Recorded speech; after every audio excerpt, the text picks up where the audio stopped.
Do you spend way too much time dealing with classroom behavior? Do side conversations get you down? Today, I've got 5 tips to up your classroom management game.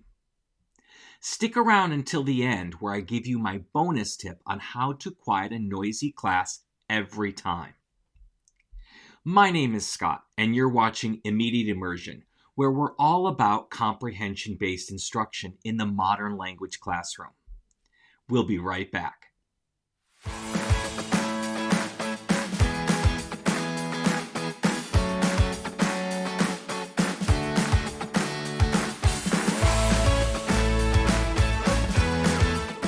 Number 5, clear expectations. Clear expectations are extremely important to establish an effective classroom management plan. Start by setting 3 to 5 classroom rules. Too few, and you may not cover all unwanted behaviors, and too many are difficult for students to keep track of. Here are my 5 rules. It's not okay to talk to your neighbor. To stop side conversations. Listen with your ears and your eyes to promote active attention. Don't sink. Ask questions because questions are important to the learning process. Make smart choices to allow students to think for themselves. And keep Profe happy to cover any and all misbehavior a student could ever think of.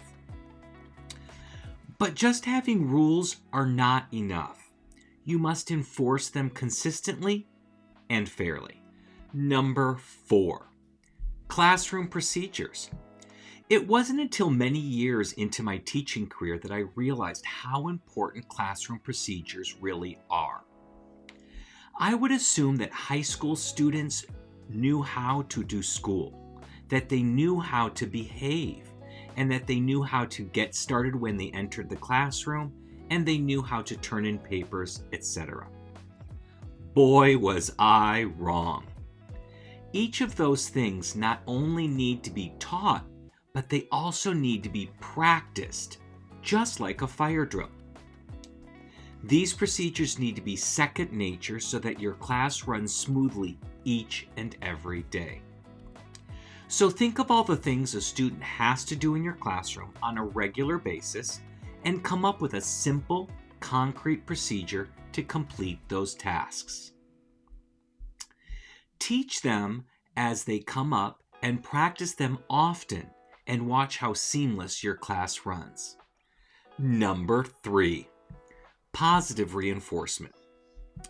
I have used positive rewards in my classroom for nearly my entire 21 years of teaching. I give participation points for behaviors I want to promote in my classroom. Things like asking questions, answering questions, helping out another student, using the target language, turning in their work early, etc. Just about anything that I want to see more of in my class. This has worked tremendously for me over the years. Students will work for these points and work hard. I've had many kids over the years stop by my classroom each period to say, "Hola, profe, ¿cómo estás?" just to get an extra point. Instead of punishing kids for not doing these things, I just reward the kids who are. If I notice that a few students aren't reading during silent reading, I'll go around and pass out points to those who are. And for the students, collecting these points are worthwhile because they can be used to purchase prizes and privileges in the classroom. Things like preferred seating, skip a quick write, candy, drop a quiz are high-ranking rewards for my students. So it's a win-win. Number 2, build relationships. We have been told over the years to keep a firm line between teacher and student, not to smile until December, and other nonsensical things that actually work against a well-managed classroom. The fact is that one of the best things you can do to help manage your classroom more effectively is to build solid relationships with your students. Realizing that students are more than their behavior or their grades is important to building a great relationship with them. Engage with all of your students as they enter the classroom. Notice their emotional states and take appropriate action. Notice if they're wearing new shoes, a new shirt, or have a new haircut. Relate with them on their level. Building these relationships with students on a daily basis will go far in helping you maintain order in the classroom. If students know you like them, they will more likely like and respect you, and as a result, will be less likely to act up in class. Number 1, consistency. If you only do one thing on this list, consistency is that one thing. Without consistency, your students won't trust you, and without trust, you're lost.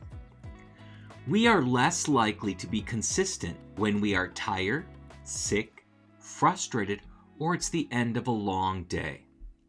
But those are the times we need to be even more consistent. The moment students notice that you're not being consistent, they will pounce on the opportunity and take advantage. The moment you let two kids hold a side conversation because you're just too tired to address it one more time, you're letting the other students know that side conversations are okay and they will spread like wildfire. And once they spread, just like wildfire, they are hard to extinguish. So no matter what you do, be consistent with enforcing your rules and your procedures, and you'll have well-behaved students and a well-managed classroom. Now here's that bonus tip I promised you at the beginning of the video. For years, I would compete with my students when they got noisy. I would try to talk louder than they did, and I would continue class as if they weren't all talking and not paying attention. We all know the adage, discipline before instruction. But so many of us don't follow that.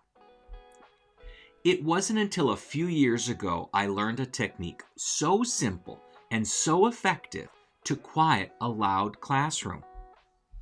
And no, it's not call and response. That has never worked for me, partly because I wasn't consistent with it. But what was effective for me was mirroring the behavior I wanted to see in my students. So when they're being noisy, I would stop teaching and be quiet.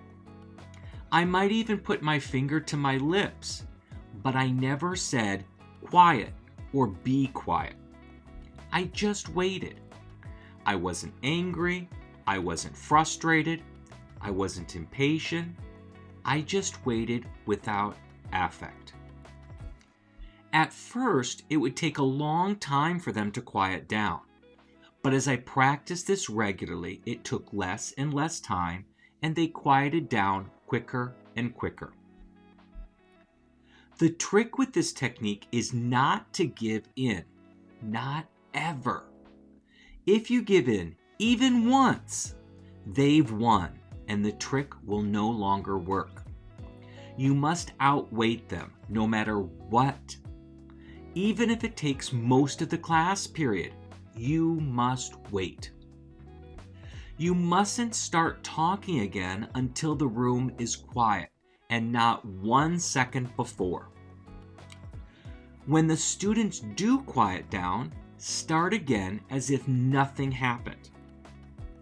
If they start talking again, you'll stop and wait again. Do this consistently and it will work. It has never failed me. Some classes take longer to respond, but I've never met a class that didn't eventually get it. So there you go, my top 5 classroom management tips.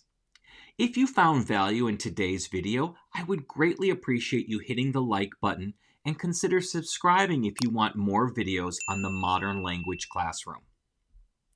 Want to watch more? Click on one of the 2 videos on your screen YouTube has picked out for you. Happy comprehensible input!